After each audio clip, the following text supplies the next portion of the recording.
أبتي عسرت شمنتك في الزمن أبيلو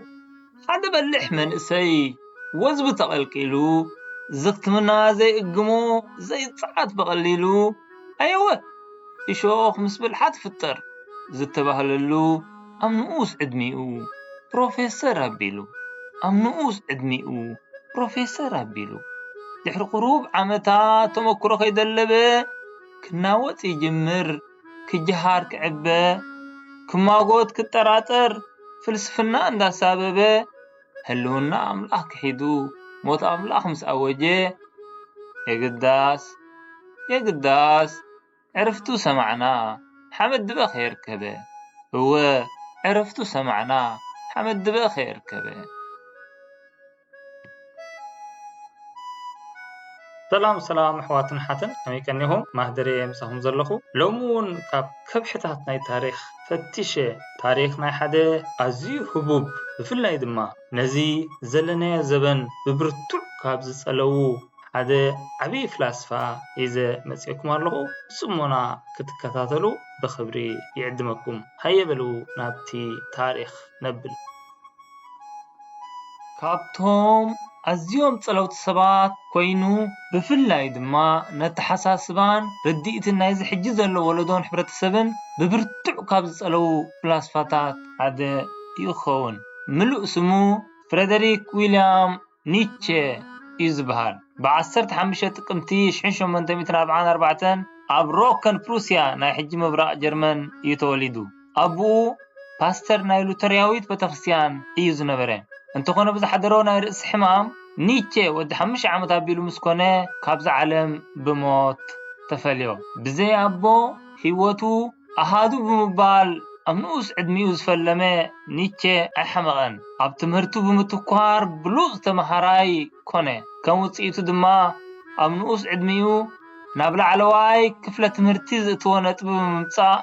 ناب يونيفرسيتي كصنبر بقع قديمو اب يونيفرسيتي بون دحارون اب لابيزين تنتاوي سنة صحوف فلسفنا كمون سنة عنقاه صنعن كمهارن عدل الرخبة قدمي نفس راحتون مويا بركتون متاونا نقعزو هيوت نيتشه كاب زصلو ويزمازونو كلتا عبيت فلوط السبات كنتقس اتي اب قداماي درجة زسرع ارتر شوبنهامر زتبهاله فلاسفة خوينو كاب شحن شوعة ميتين سمانان شومنتن كساب شحن شومنتن سوسان زنبره فلوط سب ايو از فلاسفة زفلتالو كندي سراح وي امر اتا ب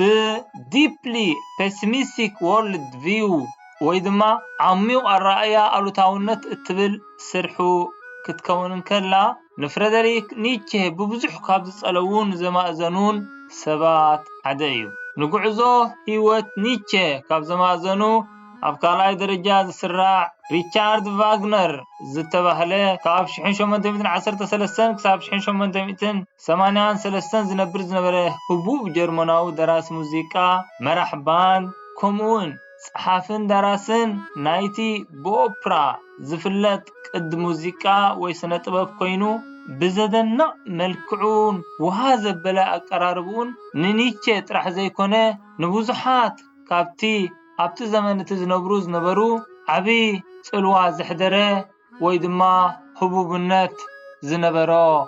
سب منبارو مزاقبت تاريخ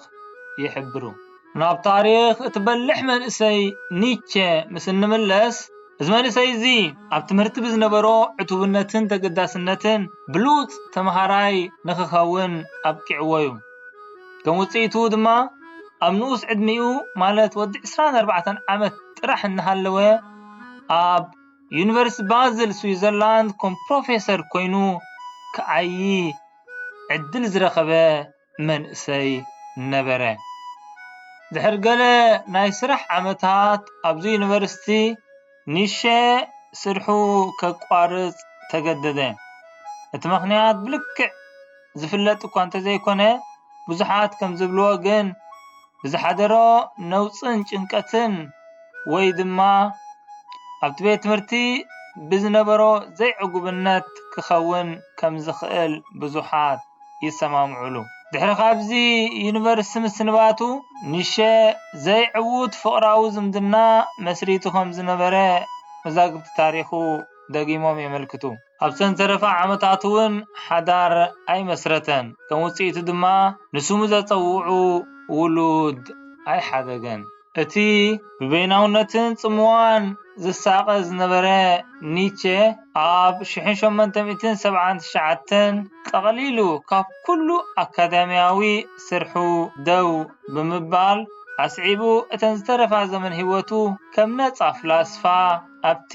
ናይ በይኑ ዓለም ኮይኑ ክመራመርን ክጽሕፍን ዕድል ፈጢረናሉ እየን። ኣብዘን ውሑዳት ዓመታት እዩ እምበኣር ኒቼ ናብ ስነ ምግባር፣ ሃይማኖት ከምኡውን ልምድታትን ክብርታትን ሕብረተሰብ ብምትኳር ብርክት ዝበሉ ዕዮታት ማለት ነቲ ኣብቲ ዘመን እቲ ዝነበረ ሕብረተሰብ ዘንቀጥቀጡ ነዚ ሕጂ ዘሎ ሕብረተሰብ ድማ ብከቢድ ዝጸለውን ዘማዘኑን ጽሑፋትን ኣምራትን ዘቕረበ እታ ብ1883 ክሳብ 1885 ኣብ ዝነበራ 2 ዓመታት ወዲኡ ናብ ሕትመት ዘብጽሓ ዘስፖክ ዘራቱስትራ እትብል ሓንቲ ካብ ስራሓቱ ምስ ኣብቲ ከባቢኡ ዝነበረ ሕብረተሰብ ከተላልዮን ከም ፍላስፋውን ከተፍልጦን ዝኽኣለት መጽሓፉ ወይ ድማ ዕይኡ ነበረት። እዛ መጽሓፍ እዚኣ ፍልስፍናዊ ሓሳባት፣ ግጥምታት ከምኡውን ኣምሳላዊ ዛንታታት ዝሓዘት ኮይና ኣብ ግዚኣ ብዙሕ ነቐፌታ በቲ ሓደ ወገን በቲ ካልእ ወገን ድማ ፍሉይ ቆላሕታን ኣተኩሮን ካብ ሕብረተሰብ ዝኸሰበላ መጽሓፍ እያ ነይራ። እዛ መጽሓፍ እዚኣ ብዛዕባ ሓደ ዘራቱስትራ ዝተባህለ ናይ ነቢይ ገጸ ባህሪ ዝተላበሰ ን10 ዓመታት ኣብ በረኻ ድሕሪ ምቕማጡ ድሓር ግን ንደቂ ሰባት ንምንቃሕን ንምስትምሃርን ናብ ሕብረተሰብ ዝተጸንበረ ብልክዕ ድማ ርዲእታቱን ፍልጠቱን ናብቲ ካልእ ወገን ህዝቢ ከሰጋግር ዝጽዕር ብልሂ ሰብ ኮይና እያ ቀሪባ። በዛ ቀራርባ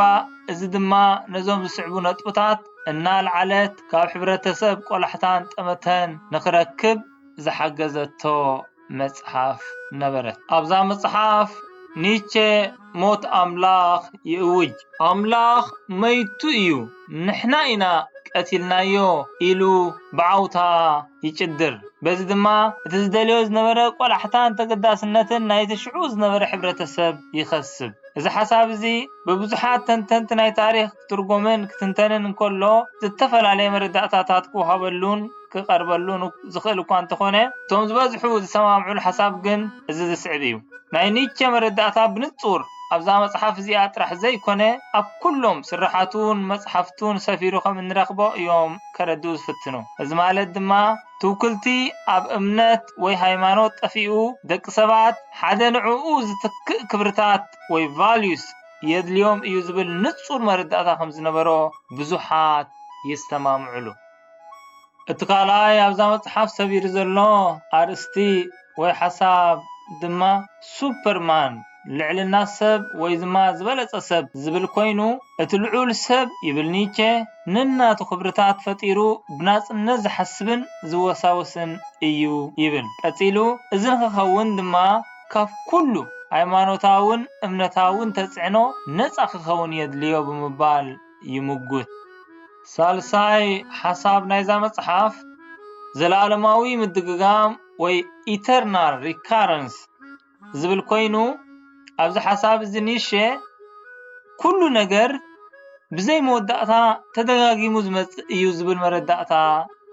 እዩ ዘለዎ ወይ ነይርዎ። ስለዚ ድማ ሰባት ነታ እንኳ ህይወቶም ፈትዮም ከምቲ ዝደልይዎ ገይሮም ከንብርዋ ወይ ክመርሕዋ ይግባእ እናበለ ከረድእ ይፍትን። ኣብታ ብ1886 ዝጸሓፋ Beyond Good and Evil ዘርእስታ መጽሓፉ ኒቼ ነቲ ኣብ ዘመኑ ናይ ዝነበረ ሕብረተሰብ ልምድን ስነ ምግባርን ብምንቃፍ ሰብኣዊ ባህሪ ብስልጣን እምበር ብስነ ምግባር ኣይኮነን ዝድንፍዕን ልዕልና ዝለብስን ኢሉ ይከራኸር ነበረ። ኣብታ On the Genealogy of Morality እትብል ብ1887 ዝጸሓፋ መጽሓፍ እውን ኒቼ ብዛዕባ ስነ ምግባር ወይ ሞራል ከረድእ ይፍትን። ኒቼ ስነ ምግባር ነቶም ሓያላት ንምቁጽጻር ከም መሳርሒ ብድኹማት ሰባት ዝተሓንደሰ ከም ዝኾነ ይኣምን። ከመይ ከም ዝመጸን ከመይ ከም ዝማዕበለን እውን ከረድእ ይፍትን። ኒቼ ብህይወቱ ከሎ ዝጸሓፋ ግን ከዓ ድሕሪ ሞቱ ዝተሓትመት The Will to Power ትብል ሓንቲ መጽሓፍ እውን ነይራቶ እያ። ብዛዕባ ትሕዝቶ ናይዛ መጽሓፍ እዚኣ ኣእምሮኣዊ ምፍራስን ሞትን ኒቼ ጽልዋታቱን ሓድግታቱን ኣብ ዘበና ዝብሉ ኣርእስትታት ሒዘ